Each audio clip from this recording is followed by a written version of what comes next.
À peine sortions-nous d'un Grand Prix de Hongrie grandiose avec la fameuse bataille à 3, Mercedes, Ferrari et Red Bull, attendue depuis 13 Grands Prix, que nous devions faire face à la tristesse de la trêve estivale. Mais c'était sans compter sur Alpine qui avait décidé de nous occuper. L'histoire, vous la connaissez, je ne vous la raconte plus. Annonce de la retraite de Sebastian Vettel. Annonce d'Alonso chez Aston Martin. Annonce de Piastri dans la foulée chez Alpine. Bah non, démenti par ce dernier ouvertement, litige Alpine-McLaren. Bref, beaucoup d'informations, mais une chose est sûre, la quatrième force du plateau a un baquet vacant, il faut qu'on en parle.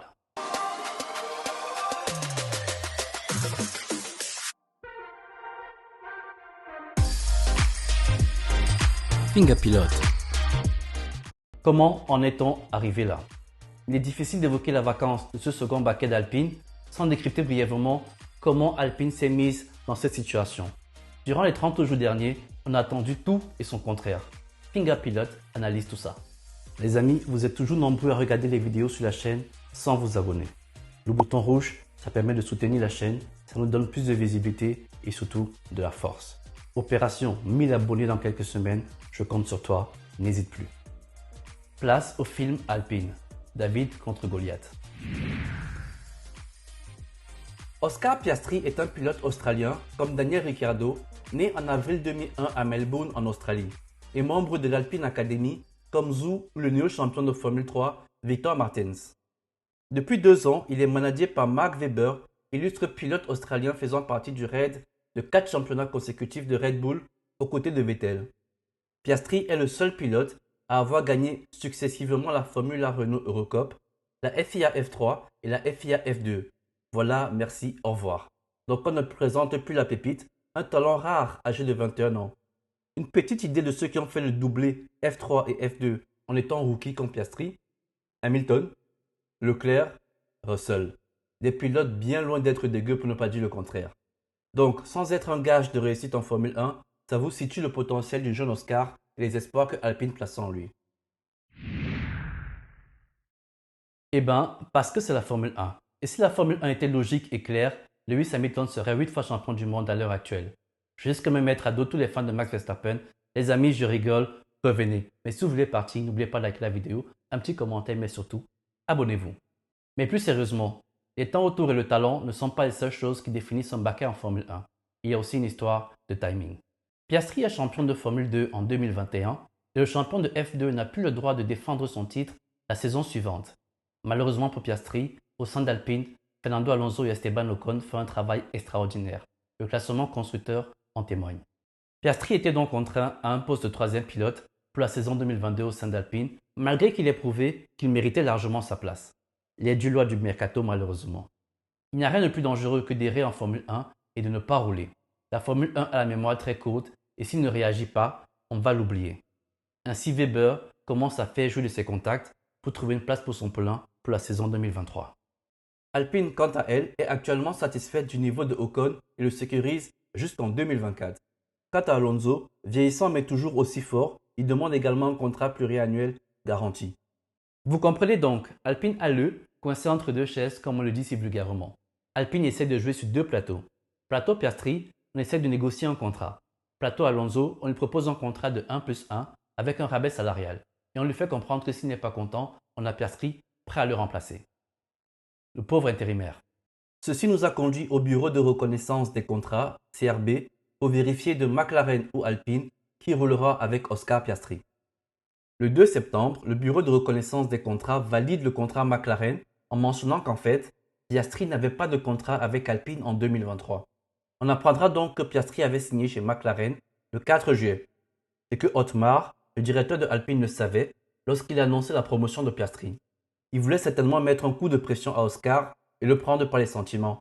Mais Oscar, c'est un monsieur. Il n'est pas là pour rigoler. C'est fou comme Otmar était sûr de sa victoire devant le CRB.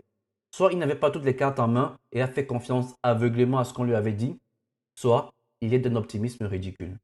De toutes les façons, Piastri a été vu comme un pilote ingrat qui refuse de rouler pour une écurie qui a fait de lui le pilote qu'il est. Mais l'histoire est plus rocambolesque. La seule chose qu'on peut reprocher à Piastri, c'est d'avoir refusé de rouler pour une écurie qui le considérait comme un plan de secours. Remontons en novembre 2021, un peu avant le sacre F2 de Piastri. Alpine envoie à Oscar et son manager une lettre faisant office d'accord de principe sous réserve de contrat sur le projet Piastri au sein d'Alpine. Cette lettre devait donc être suivie de deux contrats, un contrat réserviste en 2022 et un probable contrat pilote pour 2023 et 2024. C'est cet accord de principe non signé par Oscar qui est présenté au CRB par Alpine. Ce n'est que le 4 mars 2022 que Piastri reçoit un projet de contrat réserviste avec une promesse de recevoir son contrat pilote 2023-2024 sous 2 semaines. Le mec est malin, il ne signe pas et attend le second contrat.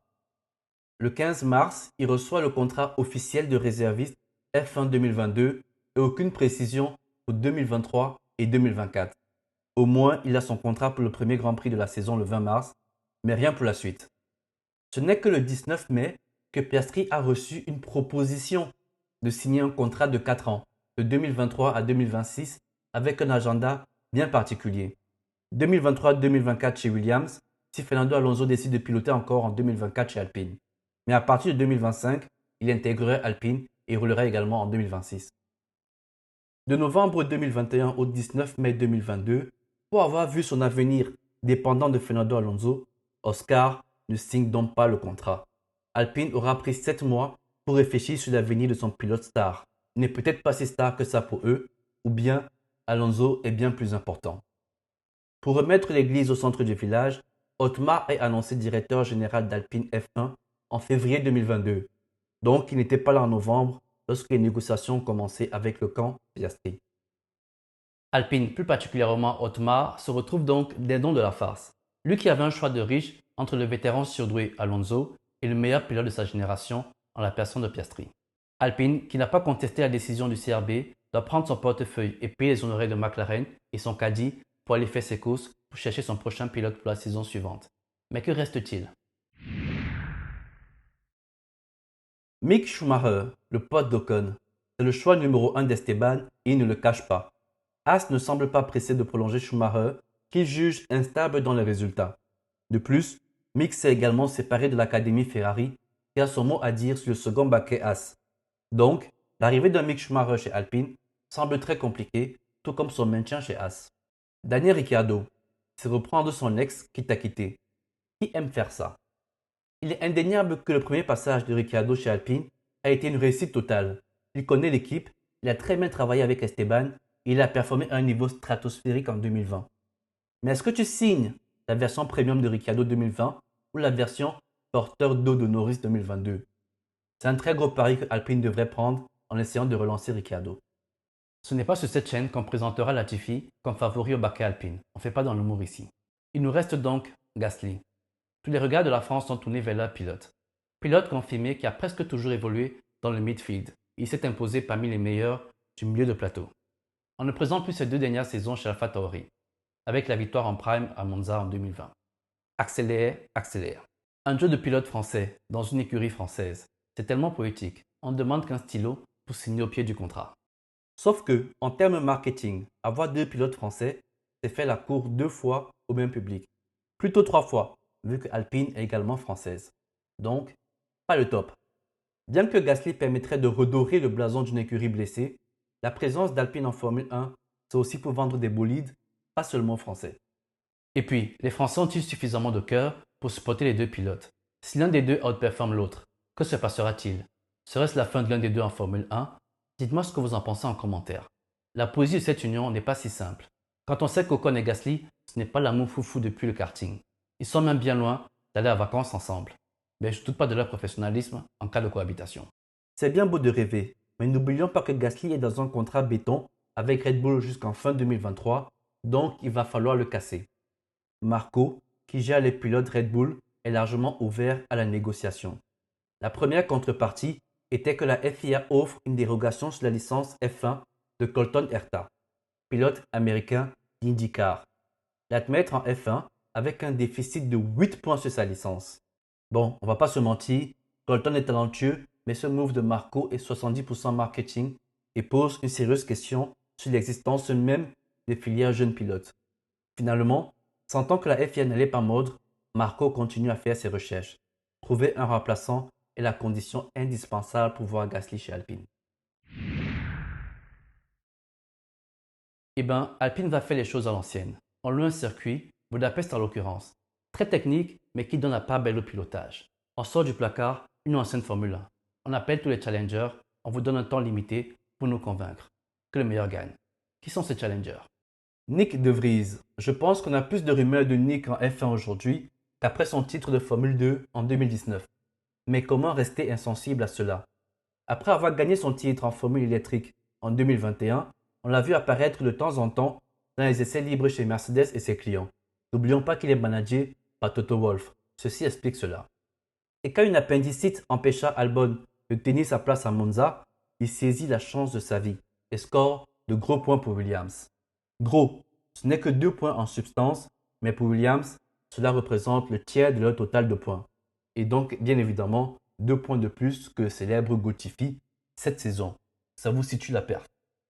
Bon, il faut être réaliste quand même. S'il y avait bien un week-end où il fallait piloter une Williams, c'est bien à Monza. C'est une fusée sur roue en ligne droite. J'aurais bien voulu le voir sur un second week-end. Peut-être Singapour, c'est un circuit très difficile, très technique. Ce circuit aurait fait office de juge de paix, si tant est qu'il en faille un. Jacques Doane, ça vous dit quelque chose? Bon, il faut être un féru de Formule 2 pour le connaître. C'est un rookie de la saison actuelle de Formule 2 et fils du champion de MotoGP, Marc Doane. Donc le sport mécanique, il est né dedans. Comme Piastri, il est pilote de l'Académie Alpine et australien de surcroît. Après une demi-saison pour prendre ses marques, il fait une deuxième partie de saison tonitruante. Un parallèle peut être fait avec Yuki Tsunoda en 2020, qui après une première saison prometteuse en F2, s'est vu promouvoir chez AlphaTauri. Je ne vous cache pas que j'ai un problème avec ces promotions prématurées. Je préfère qu'on leur donne un peu de temps, histoire de gagner en maturité et de prouver sur l'ensemble d'une saison. On n'est jamais à l'abri des pétards mouillés et du feu de paille. Antonio Giovinazzi.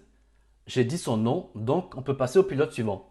Plus sérieusement, on adore le Jesus du paddock, mais après 3 ans à envoyer les voitures dans le mur, à se faire battre par Raikkonen qui était en pré-retraite et sans avoir montré un brin d'évolution, il n'y a plus rien à attendre de ce côté. La seule chance de revoir Tonio, c'est chez Haas, grâce à l'appui de Ferrari qui veut remettre un pilote italien en Formule 1. La présence d'un pilote dans un baquet en Formule 1 n'est jamais une mince affaire. Il faut performer au bon endroit et au bon moment. L'affaire Piastri n'est pas celle du méchant qui crache dans la main qui l'a nourri. Il y avait 3 parties, Alpine, McLaren et Piastri. Chacun a joué sa partition pour obtenir ce qu'il pensait être mieux pour lui. Alpine a perdu à ce jeu, business is business, Formula One is business. Vendredi dernier, Williams a annoncé le départ de Latifi. 2 places se libèrent en Formule 1. Quels sont vos pronos? Au fait, n'oubliez pas, il y a toujours le bon vieux Nicole Kemberg, prêt à dépanner. C'était Finger Pilote. Ciao!